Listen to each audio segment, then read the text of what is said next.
Merhaba arkadaşlar, kanalıma tekrar hoş geldiniz. Bu seferki videomda size V yaka kazak anlatacağım.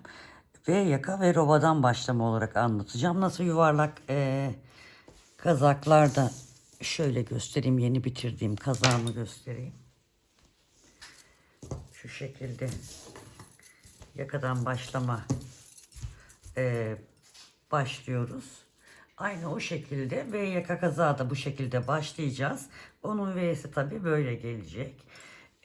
Şimdi öncelikle ilmek sayımız nasıl hesaplanıyor onu anlatmak istiyorum. Herkesin ipi, şişi farklı olabilir. Şimdi bunu yaparken sevgili hanımlar öncelikle şu kara kaplı defterimi bir alayım. Burada çalışmalarım oluyor. Mesela şimdi şöyle bir insan olarak düşünelim. Tabii çizim. Şöyle şurada, şuralar kol diyelim. Şimdi ve yaka. Şimdi mezurayı alacaksınız arkadaşlar. Şuradan itibaren boynunuzun etrafında döndürüp şuradan gidecek. Buraya kadar ölçeceksiniz. Kaç santim olduğunu bir kere bulacaksınız.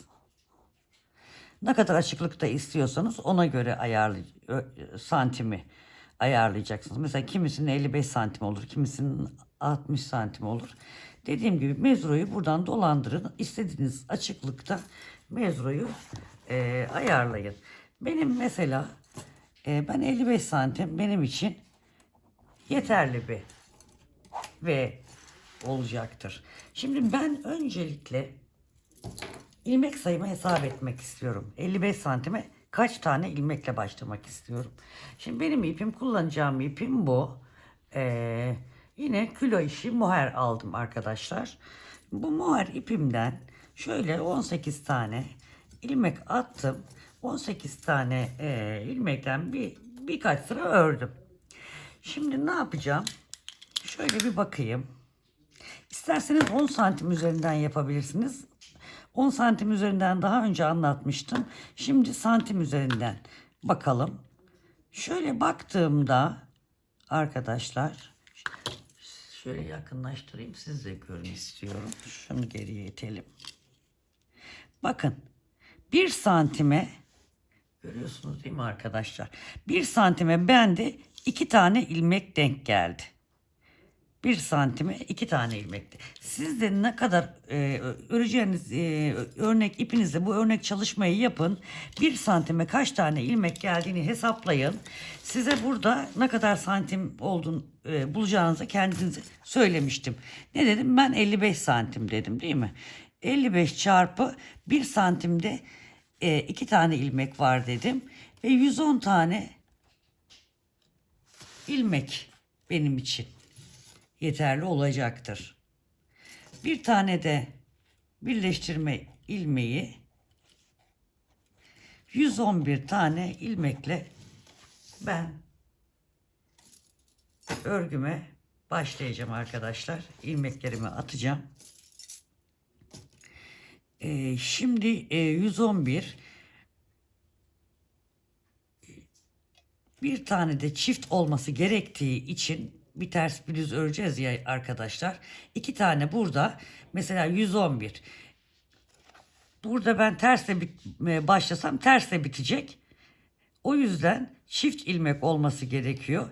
Bir tane de çift ilmek için vereceğim. 112 tane ilmekle V yakama başlayacağım. İnşallah anlatabilmişimdir. Şimdi V yaka çalışmasını daha önce gösterdiğim gibi farklı bir renk ipe ilmek atarak başlayalım. Şu şişimiz. Bu yakayı çalıştığımız zaman buradaki ilmeklerin yarısı kadar ilmek atmamız gerekiyor arkadaşlar. Çünkü sonradan katlayacağımız yer, daha önce göstermiştim bu yaka çalışmasını. Kaç mesela 112 ilmek dedim değil mi? 112 ilmeğin yarısı kaç yapıyorsa o şekilde ilmek atarak 56 tane ilmek atarak örgüme başlayacağım. 112'nin yarısı 56 olduğu için. Sonra birleştirdikten sonra ilmeklerimiz çoğalacak. Biliyorsunuz, çalışmayı göstermiştim. O zaman 112 ilmeğe getireceğiz. 1, 2, bu şekilde 3, 4, 56 tane ilmek atalım. Şimdi burada 112 ilmek benim bu sistemle değil, normal 112 ilmek atıp başlayacağımız zaman, hani normal başlıyoruz ya arkadaşlar. O şekilde ben yakayı yarı ilmekten başlayacağım için yarı ilmek 56. Şu anda da bir tane daha attım, 56, 57, bir tane de birleştirme ilmeğim var.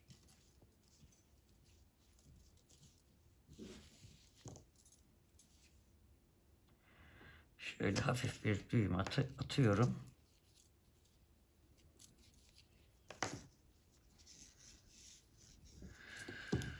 Şu ipim karışmaması için şunu bir keseyim. Öreceğim ipten ayırayım. 40 santim şiş kullanıyorum şu anda sevgili arkadaşlar. Biraz şöyle küçülteyim, görün isterseniz. Şimdi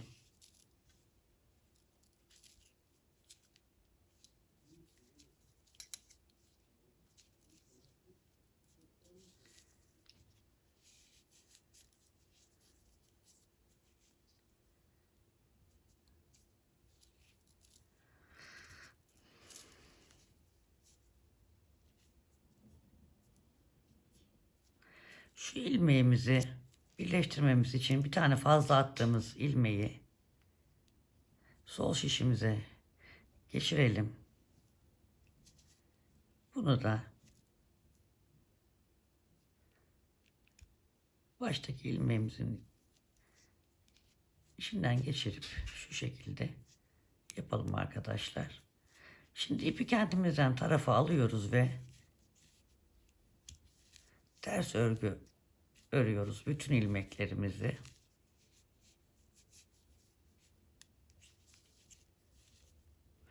İlmeklerimizi, 56 ilmeğimizi birleştirdik.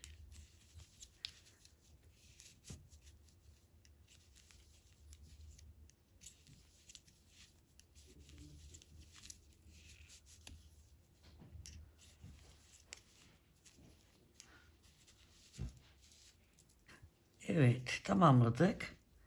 Şimdi esas öreceğimiz ipimizi elimize alıyoruz. Bu iplerimizi sonradan sabitleyeceğiz. Şimdi normal kendi öreceğimiz ipimizi aldık. Bu şekilde ters örgü örerek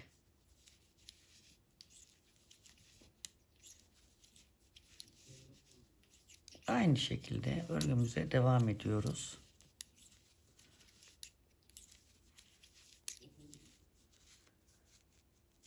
İki sıra örelim arkadaşlar. Evet arkadaşlar, bu şuradaki gördüğümüz mavinin altındaki beyaz 1, 2, 3 sıra ters ördük. Esas öreceğimiz renkli arkadaşlar. Şimdi artık yapacağımız işlemle ilmeklerimizi çoğaltacağız. Nasıl yapacağız onu da hemen daha önce de gösterdim ama gene gösteriyorum. Şimdi bir tane şuraya bir işaretleyici koyalım, karışmasın. Sıra başımız.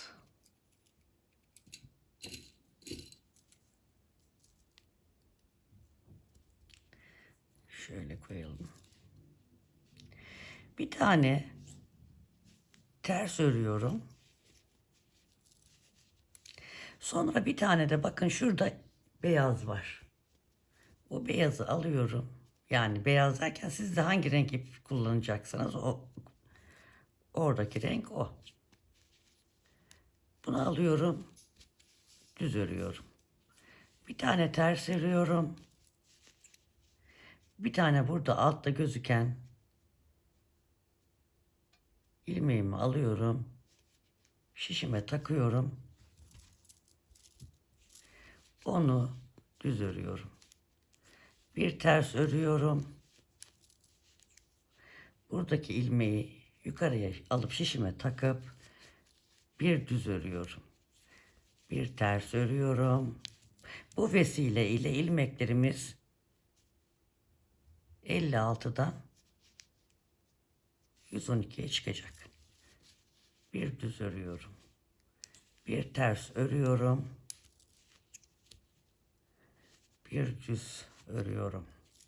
Hatta 112 değil, gene sanırım 111 çıkacak. Çünkü 110 tane 56 tane ilmeğin arasından 55 ilmek çıkacak. Bunun için de 111 ilmeğimiz olmuş olacak. Şimdi bir tane düzümüzü ördük. Tersimizi örüyoruz. Yine buradan alttaki ilmeği alıyoruz.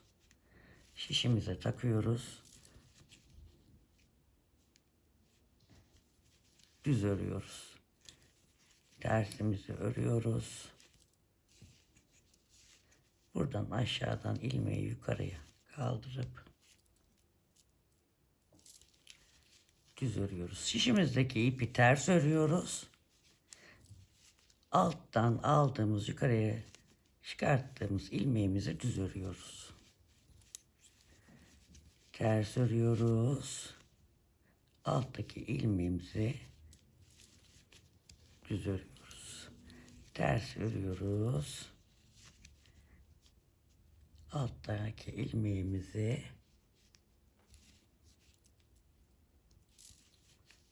düz örüyoruz. Ters. Şuradan alalım. Düz. Bu şekilde sırayı bir tamamlayalım. Evet arkadaşlar, o sırayı da tamamladık. Şimdi artık B'mizi oluşturmaya başlayacağız. Arkadaşlar yarısı 56, 56 burada, 56 burada işaretleyici koydum. Şimdi uzun bir seneli şişle ilmekler yetmediği zaman nasıl örülüyor diye bana çok söylediniz. Bakın şuradan ortadan şişi kırmadan şöyle misineyi, bakın şurada boşlukta çıkartıyoruz. Bu şekilde kalan ilmeklerimizi misineye alıyoruz. Bakın şurada şu şekilde boşluk oluşuyor. Böyle öreceğiz. Şimdi ne yapıyoruz? Bir ters bir düz örmeye devam edeceğiz. Renkli alalım. Şimdi burası bizim başlangıç yerimiz. Onun için oraya da bir işaretleyici koydum. Şimdi bir ters düz. Yanlış yaptım, pardon.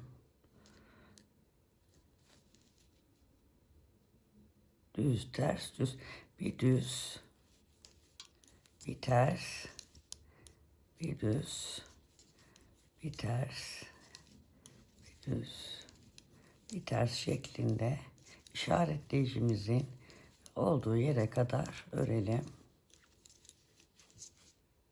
Şimdi işaretleyicimizin olduğu yere geldik. Arkadaşlar sizi yanıltmasın.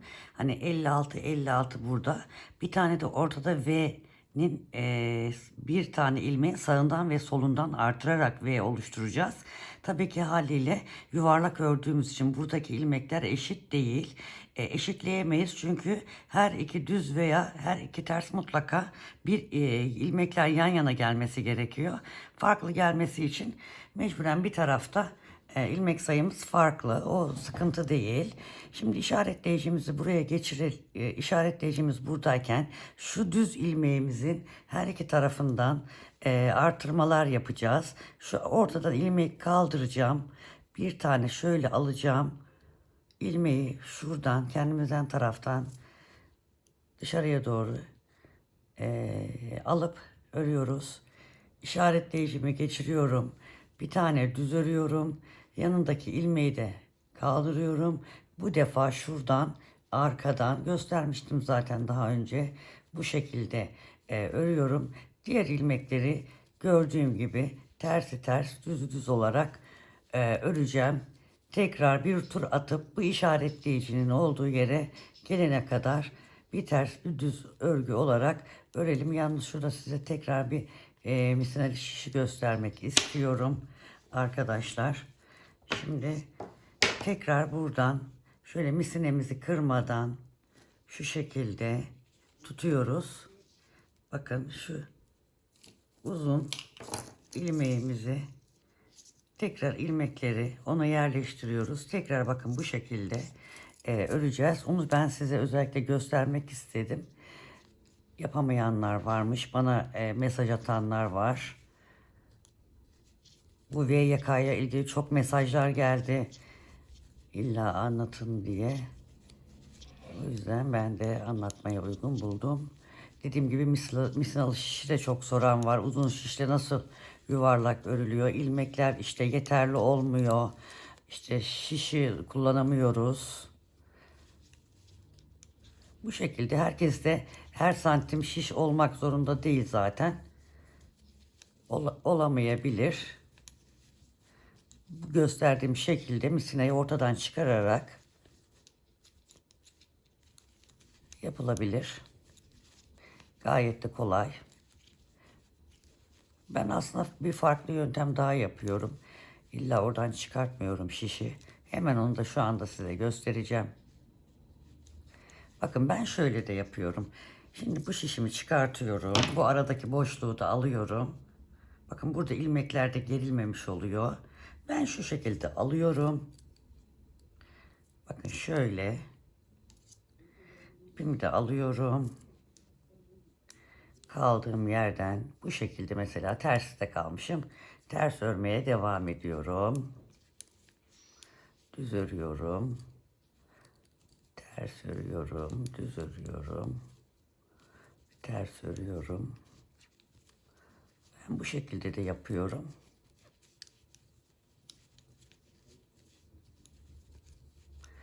Bak, bu daha basit gibi geliyor bana. İkide bir oradan şiş çıkartmaktansa.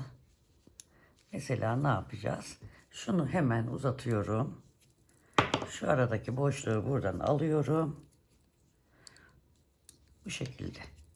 Siz de böyle yapabilirsiniz.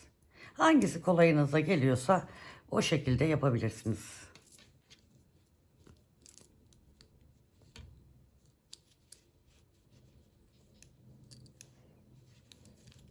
Bu şekilde işaretleyicinin olduğu yere kadar tekrar örelim. İşaretleyicimin olduğu yere geldim. V'min artırma yerine. Yine bu aşağıdan, aradan daha doğrusu ilmek çıkartıyorum. Yine bakıyoruz düz ördük. Bunu ters örmemiz gerekiyor. Onun için şöyle yapıyorum. Şu ipi kendimden tarafa alayım. Ters örüyorum. İpi geriye atıyorum. Şunu arasını çıkartalım.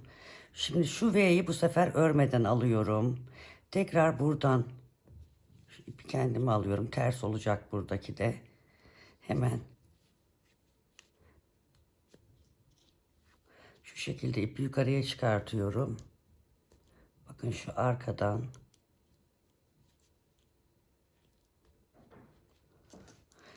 ortadaki ilmeği, düz ilmeği çok sıkı yapmışım, çıkartamadım. Ortadaki düz ilmeği biz bir sırada öreceğiz, bir sırada örmeyeceğiz arkadaşlar. Şunu çok sıkı yapmışım. Şuradan tekrar tutarak da yapabiliriz. Evet, şu şekilde ters ördüm. Yanındaki ilmek zaten düz. Ters. Düz.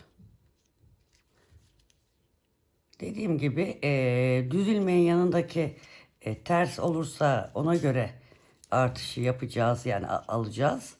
Düz olursa düze göre alacağız alttan çıkarttığımız ilmekleri. Ona dikkat edelim. Bir de bir sırada tersleri yaptığımızda ortadaki düz ilmeği örmeyeceğiz. Düzleri yaptığımızda, düz artırmalarını yaptırdığımızda örelim. Böyle birkaç sıra devam edelim. Takıldığınız yer olursa bana sorabilirsiniz. Şimdi şu şekilde bir artırmaları yapalım. Evet arkadaşlar, ördüm. Santim olarak söyleyeyim. Siz aynı santimde yapmak isterseniz şöyle bakalım, 6 santim.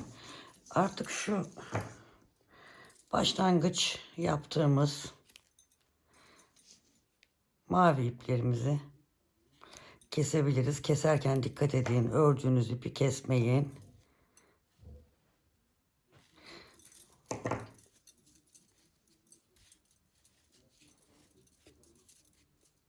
Bu şekilde temizleyelim. Evet, bitirdik. Ben de şöyle çekelim bakalım iplerimizi. Şöyle bir bakalım.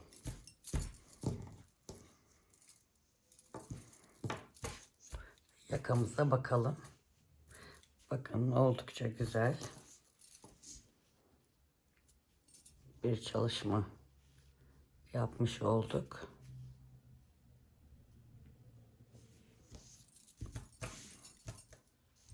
Şimdi arkadaşlar ne yapacağız? Şimdi gene burası bizim başlangıç yerimiz. İşaretleyiciyi ben, burası başlangıç yerimiz. Aynı yerde olduğumuz için çıkarttım. Şimdi sevgili hanımlar, bir örüyoruz, bir doluyoruz. Düz örüyoruz. Bir doluyoruz, bir örüyoruz. Dola, ör, dola, ör, dola, ör, dola, ör. Bu şekilde sırayı tamamlayalım. Evet, sona geldik. Ördük, doladık. İşaretleyicimizi buraya geçirdik. Sıra başına geldik. Şimdi bu sırada da şöyle ipimizi ön tarafa alalım. Şimdi sırada düz ilmeğimiz var. Düz ilmeğimizi örmeyeceğiz arkadaşlar. İpi kendimizden tarafa getireceğiz. Doladığımız ilmekleri ters ilmek olarak öreceğiz. İpi arkaya atacağız. Düz örüyormuş gibi yapacağız. İlmeği alacağız ama örmeyeceğiz. İpi kendimizden tarafa alacağız. Doladığımız ilmeği ters ilmek olarak öreceğiz. Bir düz örüyormuş gibi yapıyoruz. Yani bir düz bir ters gibi olacak ama düzü örmüyoruz. Sadece ters örüyoruz.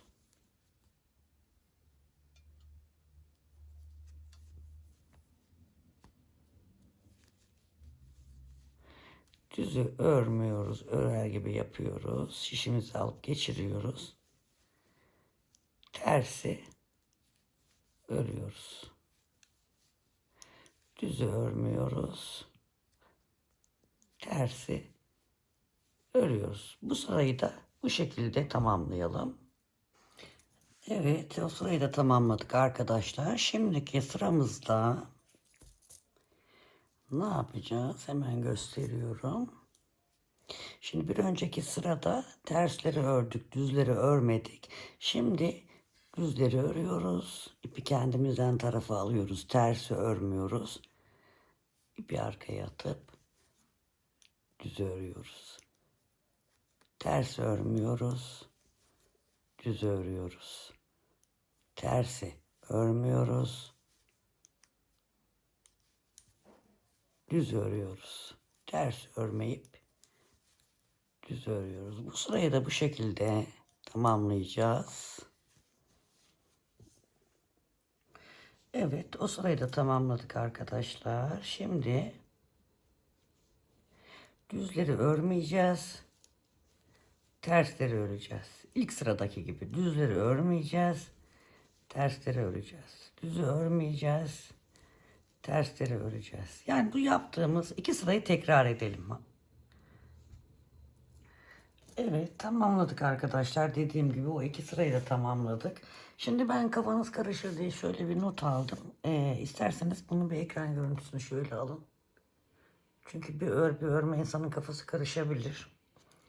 Şimdi bir dola bir düz yapmıştık ya arkadaşlar. Ondan sonra bir ters öreceğiz, bir düzü örmeyeceğiz. Ondan sonraki sıra. Sonraki sıra bir tersi örmeyip düzü öreceğiz. Ondan sonraki sıra ters öreceğiz, düzü örmeyeceğiz. Sonraki sıra tersi örmeyeceğiz, bir düz öreceğiz. Şuradan şöyle göstereyim, daha kolaylık olsun size. Şimdi tamamladık bu işlemi. Şimdi artırma yapmıştık biliyorsunuz, buraya başlarken bir dola bir düz ör yapmıştık. Şimdi artık şunu gene şuraya koyalım işaretleyicimizi. Artık ikişer ikişer keserek o artırma yapmadan önceki sayımıza dönüyoruz. Ben saymıştım yanılmıyorsam 128'di. Şimdi tekrar şöyle ters örgü olarak ikişer ikişer alıyoruz.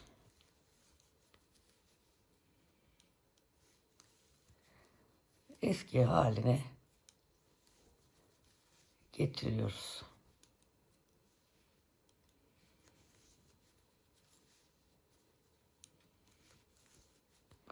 Bu şekilde bu sırayı da tamamlayarak yakamız bitmiş olacak. Sonra artık ilmeklerimizi ayırıp roba arttırmasını yapacağız. Onu da ikinci bölüm olarak anlatacağım arkadaşlarım. Çok arkadaşlarım diyormuşum. Yorumlarda da öyle diyorlar. Ne diyeyim dedim ben de. İnsan da yani sanki karşısında biri varmış gibi mecbur hitap etmek zorunda oluyoruz. Yani ben en azından öyleyim. Boşluğa konuşmak biraz tuhaf geliyordu. Yine de fazla diyorsam kusura bakmayın. Bu arada YouTube kanalıma abone olmayı unutmayın. Videolarıma beğeni, yorum, paylaş yaparsanız çok mutlu olurum. Bakın sizin şurada belki de bilmiyorum kaç dakika sürecek, daha editleyeceğim, birleştireceğim bunu.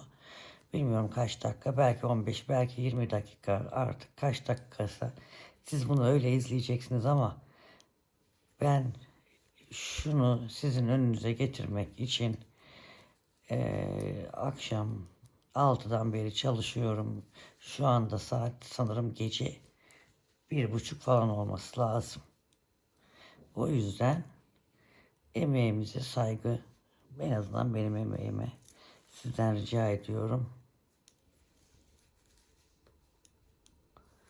Bir beğeniyi, bir yorumu, bir abone olmayı bize çok görmeyin lütfen. İnsan bir de şöyle izlendikçe çok hoşuna gidiyor. Daha bir hevesleniyor. Bu şekilde bir tamamlayalım. Evet, eski haline getirdik. Yani eski haline derken şu yaka lastiğinden sonraki haline getirdik arkadaşlar. Benim ipimi şöyle göstermek istiyorum. Benim ipim böyle mohair inceli kalınlığı. Hani bu delikler falan gözüküyorsa ondan kaynaklı arkadaşlar. Hani örgü güzel öremediğimizden değil, onu da söyleyeyim. Çünkü her türlü eleştiriler yapılıyor. İnceli kalınlığı olduğu için bazı yerlerde tabii böyle sanki delik gibi gözüküyor. Şimdi şöyle bir bakalım. Ne yapmıştık? Baştan ne dedik? 55 santim ölçmüştüm yanlış hatırlamıyorsam, değil mi ben? Şurayı kendi yaka ölçümü şöyle 55 santim baz almıştım. Şöyle ortalama bir ölçümü yapmaya çalışıyorum şu anda. Bakın yaptığımız 55 santim ölçüsünde tutturmuş olduk. Gördüğünüz gibi ilmek hesaplarken buna göre yaparsınız. Soruyorsunuz işte ben MB'den kaç ilmek başlamalıyım, SB'den kaç ilmek başlamalıyım. Aslında kimseye soru sormanıza gerek yok. Alacaksınız ipinizi. Bakın şurada ben yapmıştım. bir numune çalışması yapacaksınız. Ne örmek istiyorsanız ona göre buradan örnek ölçeceksiniz, kaç santime denk geliyor veya 10 santime kaç ilmek geliyor. O şekilde ben bunu zaten daha önce defalarca anlattım. Videolarımda da bahsediyorum. Hemen hemen her videomda örgüye başlarken gösteriyorum. Bazen görüyorum sayfalarda video paylaşan arkadaşlarım veya görsel paylaşan arkadaşların altına yazıyorsunuz. Kaç ilmek başladınız? İşte şu ilmeğe kaç ilmek başlamam gerekiyor diye. Sizi hiç gayle almıyorlar. Cevap bile vermiyorlar. Ama gene de en çok onlar tıklanıyor maalesef. Biz o kadar emek edip size anlatmaya çalışıyoruz. Ama gene onların videoları veya gönderileri sizden çok tıklanıyor. Şimdi gecenin bu vakti fazla da başınızı ağrıtmadan şöyle hemen ufacık bir şey daha göstermek istiyorum. Ay bir gerçi mankenimizin de kıyafeti üstünde yok ama şey memişleri gözükecek ama şöyle yapayım da. Yok ben onu sonradan hazırlayayım da öyle çekeyim arkadaşlar. Şimdi olmaz böyle. Hemen birazdan çekiyorum. Hemencik şöyle kazak giydirdim. Bakın çok güzel oldu. Ne açık ne kapalı. Dediğim gibi onu kendiniz şurayı şöyle santimleyip ölçeceğiniz yer orası. Ona göre santiminizi kendiniz alın. Belki şöyle hani daha kapalı isteyen olabilir. Bu şekilde arkadaşlar. Güzel oldu. Uçuk pembe bir rengi var. Bilmiyorum yansıyor mu ekranlara. Şimdi bunun da kol ayrımlarını yapacağız. Onu da ikinci bölümde anlatacağım. Buraya kadar herkese kolay gelsin diyorum. Bir sonraki videoda görüşmek üzere. Sevgiyle kalın. Hoşça kalın.